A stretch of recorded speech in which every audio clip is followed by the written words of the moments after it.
जय श्री राम।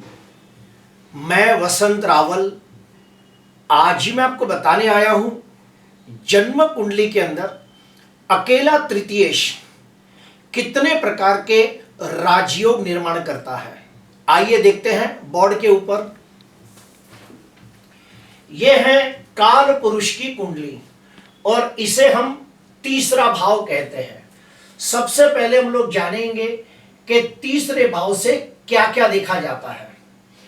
तीसरे भाव से देखा जाता है व्यक्ति कितना मेहनतू साहसिक पराक्रमी है, व्यक्ति कितना लीडर आगेवान है, व्यक्ति अपना काम पूरी ईमानदारी वफादारी नीति से करेगा या नहीं, अपनी जिम्मेदारियों के प्रति कितना निष्ठावान है। यह सब तीसरे भाव से देखा जाता है। तीसरे भाव से यह भी देखा जाता है कि व्यक्ति का अपने छोटे भाई बहनों के साथ संबंध कैसा होगा, उसकी हैंडराइटिंग कैसी होगी, उसे छोटी मोटी यात्रा में लाभ होगा या नुकसान होगा, उसके अड़ोसी पड़ोसी कैसे होंगे, अच्छे होंगे या बुरे होंगे, उसके बाद उसे नौकरी में और धंधे में जो छुट्टियां मिलती है वो कैसी होगी, उसके बाद जो विदेश जाने के लिए जरूरी दस्तावेज होते हैं जैसे कि वीजा है, पासपोर्ट है, ऐसे इंपॉर्टेंट डॉक्यूमेंट भी तीसरे भाव से देखे जाते हैं। तो तीसरा भाव बड़ा इंपॉर्टेंट भाव होता है। इसके अलावा जो तीसरा भाव है उसकी गिनती काम त्रिकोण में भी होती है। हमारे जीवन के अंदर 4 प्रकार के पुरुषार्थ होते हैं: धर्म, अर्थ, काम और मोक्ष। धर्म, अर्थ, काम और मोक्ष। तो ये जो तीसरा भाव है इसकी गिनती काम त्रिकोण में होती है। तीसरा भाव, 7वां भाव और 11वां भाव, ये तीनों काम त्रिकोण में माने जाते हैं। तो तीसरे भाव से व्यक्ति की कामनाएं, इच्छाएं भी देखी जाती है।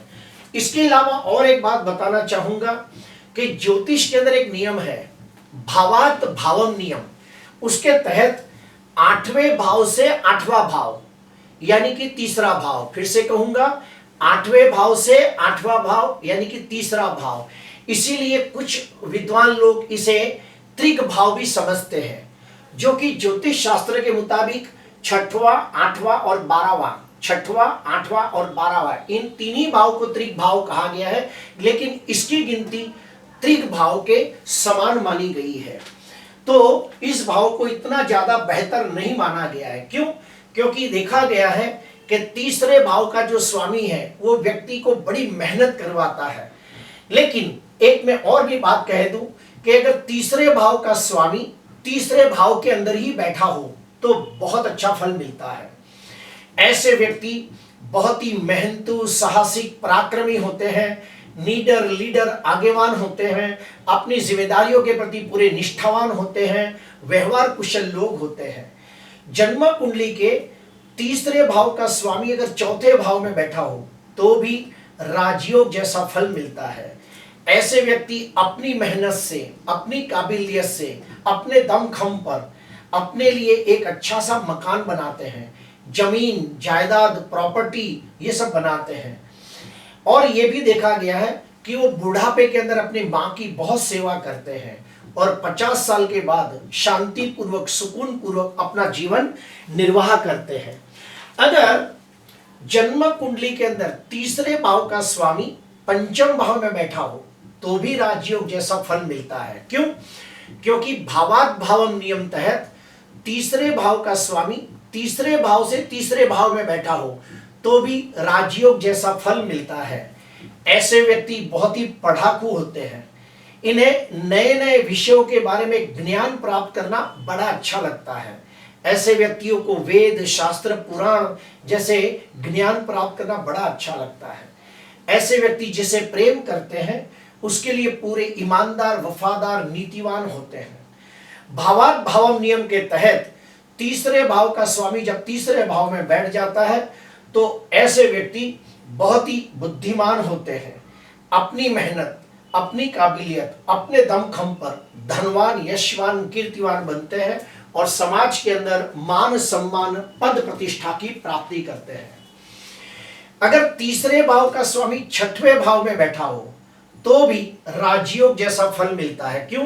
क्योंकि इसकी गिनती भी त्रिक भाव में मानी गई है, ये भी त्रिक भाव है, और तीसरे भाव के अंदर और छठवें भाव के अंदर मंगल जो है वो कारक माना गया है। तो तीसरे भाव का स्वामी अगर छठवें भाव में बैठा हो तो निश्चित तौर पे बहुत अच्छा फल मिलता है। ऐसे व्यक्ति शत्रुंजय होते हैं, अपने साहस और पराक्रम से शत्रु को पराजित करने वाले लोग होते हैं। अगर ऐसे व्यक्ति नौकरी करें तो नौकरी के अंदर पूरी ईमानदारी वफादारी की वजह से इन लोगों को उच्च पद की प्राप्ति होती है। तृतीयश अगर सप्तम भाव में बैठा हो तो भी बहुत अच्छा फल मिलता है। ऐसे व्यक्ति को मेहनतू, साहसिक, पराक्रमी और बहुत ही लीडर बाहोश जीवन साथी मिलता है। विवाह के बाद बार बार छोटी मोटी यात्रा के योग बनते हैं और विवाह के बाद उनका भाग्योदय भी होता है। जन्म कुंडली के अंदर तृतीयश अगर नवम भाव में बैठा हो तो भी एक राजयोग निर्माण होता है। ऐसे व्यक्ति अपने कर्म को ही अपना धर्म मानते हैं, ऐसे व्यक्ति कर्म योगी होते हैं। ऐसे व्यक्ति अपनी मेहनत, अपने साहस और अपने बाहुबल से अपने भाग्योदय को बनाते हैं। अगर तृतीयश दसम भाव में बैठा हो तो भी एक राजयोग जैसा फल मिलता है। ऐसे व्यक्ति अपने अच्छे कर्मों की वजह से समाज के अंदर मान सम्मान, पद प्रतिष्ठा की प्राप्ति करते हैं। अगर तृतीयश 11वें भाव में बैठा हो तो ऐसे व्यक्ति अगर व्यापार में जाए, प्रोफेशन के क्षेत्र में जाए तो कम समय के अंदर बहुत धनवान, यशवान, कीर्तिवान बनते हैं। अभी हम आते हैं और एक स्टेप अंदर जाते हैं। अगर जन्म कुंडली के अंदर तृतीयश केंद्र के स्वामी के साथ युति करके बैठा हो, या फिर अगर जो तृतीयश है वो कोई अपने हिसाब से राजयोग बनाए तो भी बहुत अच्छा फल मिलता है। आपको समझाने के लिए यहाँ पे वृषभ लग्न की कुंडली है और आप देखिए तीसरे भाव के अंदर कर्क राशि आती है। तो तीसरे भाव का स्वामी कौन हो गया? चंद्र हो गया। ये तृतीयश चंद्र अगर मंगल के साथ अंशात्मक युति करके केंद्र में या त्रिकोण में बैठा हो तो महालक्ष्मी योग नामक जबरदस्त राजयोग निर्माण होता है। वैसे ही दूसरा एग्जाम्पल देता हूं। तृतीयश चंद्र अगर गुरु के साथ अंशात्मक युति करके केंद्र में या त्रिकोण में बैठा हो तो गज केसरी योग नाम का जबरदस्त राजयोग निर्माण करता है। उसी प्रकार अगर तृतीयश बनकर चंद्र अगर चौथे भाव में बैठा हो तो दिग्बली बनता है। ये भी एक अपने आप में राजयोग जैसा फल देता है और ऐसे व्यक्ति को माता का सुख, मकान का सुख, वाहन का सुख उत्तम प्राप्त होता है। तृतीयश चंद्र महालक्ष्मी योग बनाता है तो लोग धनवान बनते हैं। तृतीयश चंद्र अगर गजकेसरी योग बनाता है तो लोग ज्ञानी, विद्वान और प्रखर तेजस्वी लोग होते हैं। और एक मैं बात बताना चाहूंगा, अगर वृषभ लग्न की कुंडली के अंदर तृतीयश चंद्र अगर दो ग्रहों के बीच में बैठा हो, उसके आजू बाजू में राहु केतु को छोड़ के बाकी के कोई भी ग्रह बैठे हो, यानी कि बुध, गुरु, शुक्र, शनि कोई भी बैठा हो तो अनफा और सुनफा नाम के राजयोग बनते हैं। अनफा, सुनफा और दोनों तरफ हो तो दुर्धरा नाम का भी राजयोग बनता है। फिर से कहूंगा, वृषभ लग्न की कुंडली के अंदर तृतीयश बनकर चंद्र कहीं भी बैठा हो और उसके दूसरे भाव में और 12वें भाव के अंदर सूर्य को, राहु केतु को छोड़कर कोई भी ग्रह बैठा हो तो तीन तीन शुभ योग बनते हैं। अनफा, सुनफा, दुर्धरा, इस प्रकार के तीन राजयोग बनते हैं। और एक स्टेप अंदर जाते हैं, मिथुन लग्न की कुंडली लेते हैं। तो मिथुन लग्न की कुंडली के अंदर तृतीयश कौन बना? सूर्य बना। अगर ये सूर्य लग्न भाव के अंदर या फिर केंद्र में या त्रिकोण में कहीं भी बुध के साथ अंशात्मक युति करके बैठा हो तो बुध आदित्य योग नाम का राजयोग निर्माण होता है। फिर से कहूंगा, मिथुन लग्न की कुंडली हो तो तृतीयश कौन बना? सूर्य बना। ये सूर्य बुध के साथ अंशात्मक युति करके केंद्र में या फिर त्रिकोण में कहीं भी बैठा हो तो बुध आदित्य योग नाम का राजयोग बनता है। ऐसे व्यक्ति बहुत ही बुद्धिमान, गुणवान, तेजस्वी, विनम्र, विनयी, विवेकी बनते हैं। ठीक उसी प्रकार तृतीय सूर्य अगर गुरु के साथ अंशात्मक युति करके केंद्र में या त्रिकोण में कहीं भी बैठा हो तो राज लक्षण धर्मात्मा योग बनता है और ऐसे व्यक्ति राजा के समान अपना जीवन जीते हैं।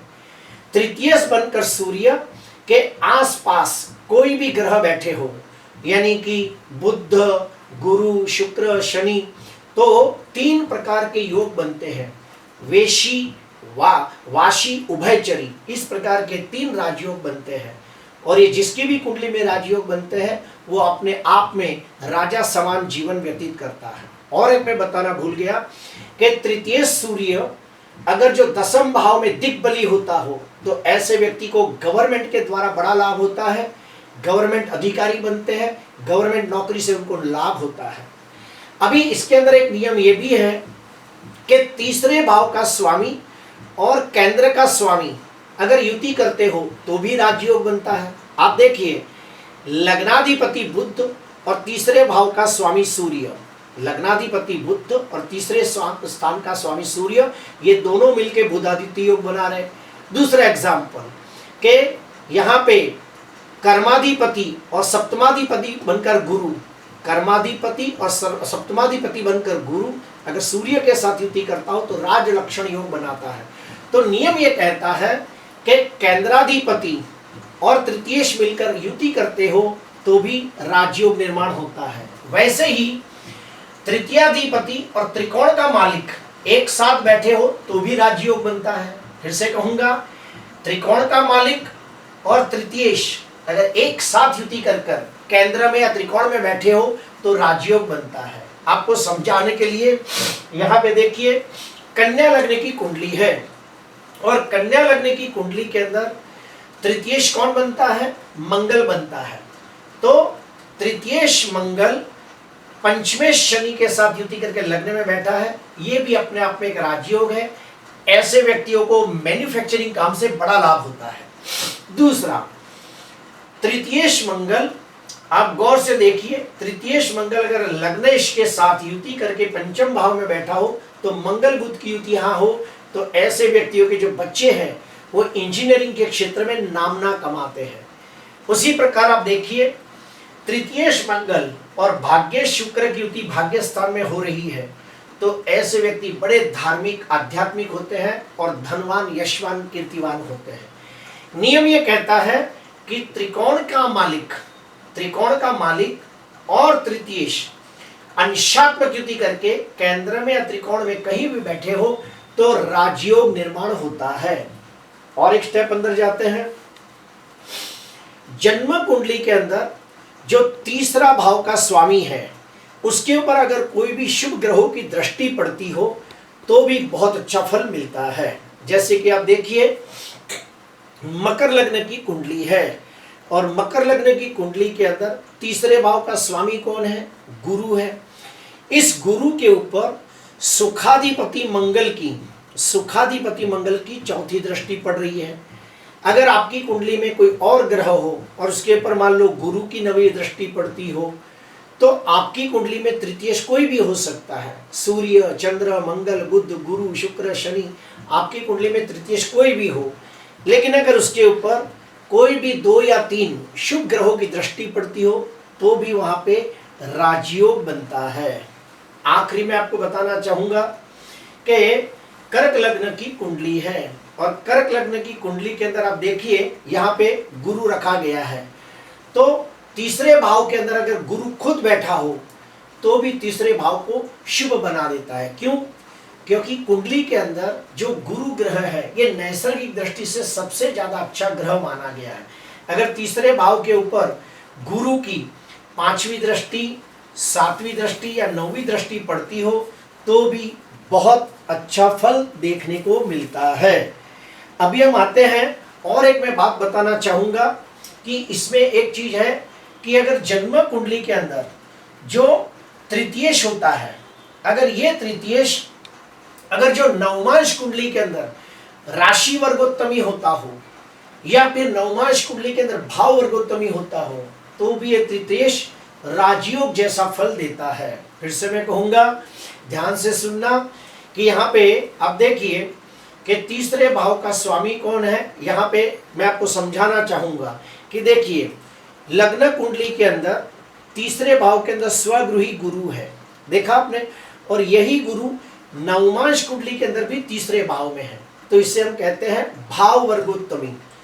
तो जन्म कुंडली के अंदर तृतीय जो भी राशि में बैठा हो या जो भी भाव में बैठा हो, नवमांश कुंडली के अंदर अगर उसी भाव में बैठा हो तो उसे भाव वर्गोत्तमी कहते हैं। जन्म कुंडली के अंदर गुरु जिस राशि में बैठा हो और नवमांश कुंडली के अंदर उसी राशि में बैठा हो तो उसे राशि वर्गोत्तमी कहते हैं।